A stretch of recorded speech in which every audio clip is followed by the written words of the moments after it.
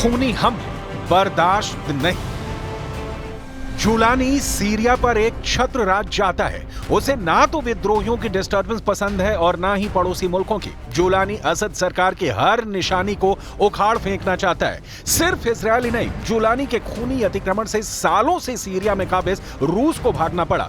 रूसी सेना की सीरिया से वापसी शुरू हो चुकी है। हर गुजरते दिन के साथ सीरिया से रूस की मौजूदगी धीरे धीरे कम हो रही है। सीरिया से आए इन ताजा सैटेलाइट तस्वीरों को देखिए, जिसे institute for the study of wall यानी ISW के एक्स हैंडल से जारी किया गया है। 13 दिसंबर को सैटेलाइट कैमरे ने सीरिया में मौजूद रूस के सैन्य अड्डों की तस्वीरें ली। लताकिया के खमीमिम एयरबेस और टार्टस नेवल बेस की तस्वीरों में साफ साफ दिख रहा है कि रूस सीरिया छोड़कर भाग रहा है। पुतिन के हार की पहली तस्वीर। इस सैटेलाइट तस्वीर में 2 AN-124 ट्रांसपोर्ट एयरक्राफ्ट दिख रहे हैं। दोनों प्लेन्स के आसपास गाड़ियां मौजूद हैं। कार्गो का सामान लोड किया जा रहा है। विमान उड़ने की तैयारी में है। पुतिन के हार का दूसरा सबूत। सैटेलाइट तस्वीरों में दावा किया गया है कि सीरिया में मौजूद अपने अड्डे पर रूस अपने KA-52 लड़ाकू हेलीकॉप्टर को डिसमेंटल कर रहा है। इस तस्वीर में रूस के S-400 मिसाइल भी दिख रही है।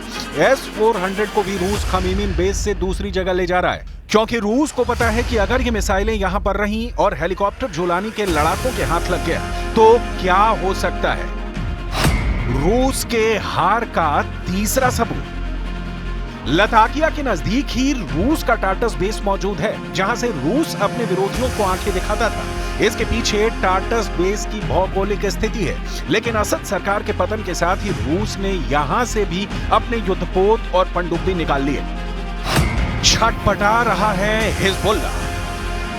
बिना पानी की मछली देखी है आपने? पहले वो पानी के लिए तड़पती है और फिर आखिरकार दम तोड़ देती है। लेबनान वाले हिजबुल्लाह के साथ भी यही हो रहा है।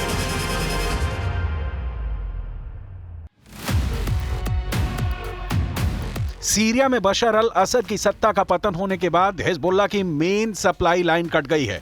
रिपोर्ट्स के मुताबिक हिजबुल्लाह के पास हथियार नहीं बचे, उसके हथियार गोदाम भी खाली हो चुके हैं। हिजबुल्लाह असद का मुख्य समर्थक था और पिछले दशक में उसने हजारों लड़ाके सीरिया में असद के समर्थन में भेजे थे। दशकों तक हिजबुल्लाह ईरान से हथियारों के लिए एक माध्यम के रूप में सीरिया पर निर्भर रहा है। Hezbollah chief Naim Qassem Jolani के आगे गिड़गिड़ा रहा है ताकि ईरान से सीरिया के रास्ते आने वाले उसके हथियार की सप्लाई लाइन फिर से शुरू हो जाए।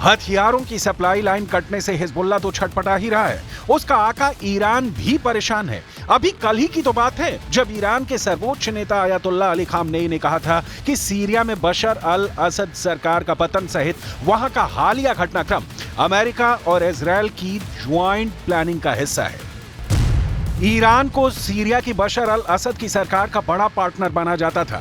ईरान सीरिया को लड़ने के लिए हथियार, सैन्य साजो सामान और सेना को ट्रेनिंग देकर असद की मदद करता था। सीरिया में असद सरकार का पतन ईरान के लिए किसी बड़े झटके से कम नहीं।